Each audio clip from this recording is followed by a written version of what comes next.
ଆଜି କୋଟପାଟ ସାହାଯ୍ୟପ୍ରାପ୍ତ ପ୍ରାଥମିକ ବିଦ୍ୟାଳୟଠାରେ ଗୁରୁ ଦିବସ ମହା ଆଡ଼ମ୍ବରରେ ପାଳିତ ହୋଇଯାଇଛି।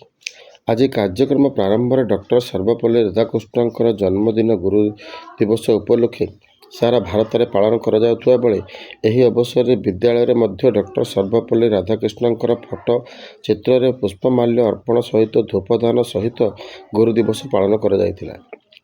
ବିଶେଷ କରି ଗୁରୁ ବ୍ରହ୍ମା ଗୁରୁ ବିଷ୍ଣୁ ଗୁରୁଦେବ ମହେଶ୍ୱର ଗୁରୁ ସାକ୍ଷାତ ପରଂବ୍ରହ୍ମ ତସ୍ମୈ ଗୁରବେ ନମଃ। ଆଜି ଏହି ଅବସରରେ ସମସ୍ତ ଉପସ୍ଥିତ ଛାତ୍ରଛାତ୍ରୀମାନଙ୍କ ମିଷ୍ଟାନ୍ନ ବଣ୍ଟନ କରାଯାଇଥିଲା। ବିଦ୍ୟାଳୟ ପ୍ରଧାନ ଶିକ୍ଷୟିତ୍ରୀ ସଂଯୁକ୍ତା ମହାପାତ୍ର, ଶିକ୍ଷୟିତ୍ରୀ କେ ଆଶାଲତା, ଭାରତ ମିଡ଼ିଆ ଆସୋସିଏସନ ସଭାପତି ଅଜୟ କୁମାର ମିଶ୍ରଙ୍କ ସହିତ ସମସ୍ତ ଛାତ୍ରଛାତ୍ରୀ କର୍ମଚାରୀମାନେ ଉପସ୍ଥିତ ଥିଲେ।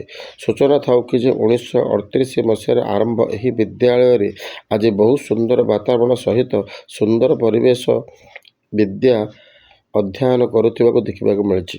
କୋଟପାଟରୁ ବିଜୟ କୁମାର ମିଶ୍ରଙ୍କ ରିପୋର୍ଟ ONI।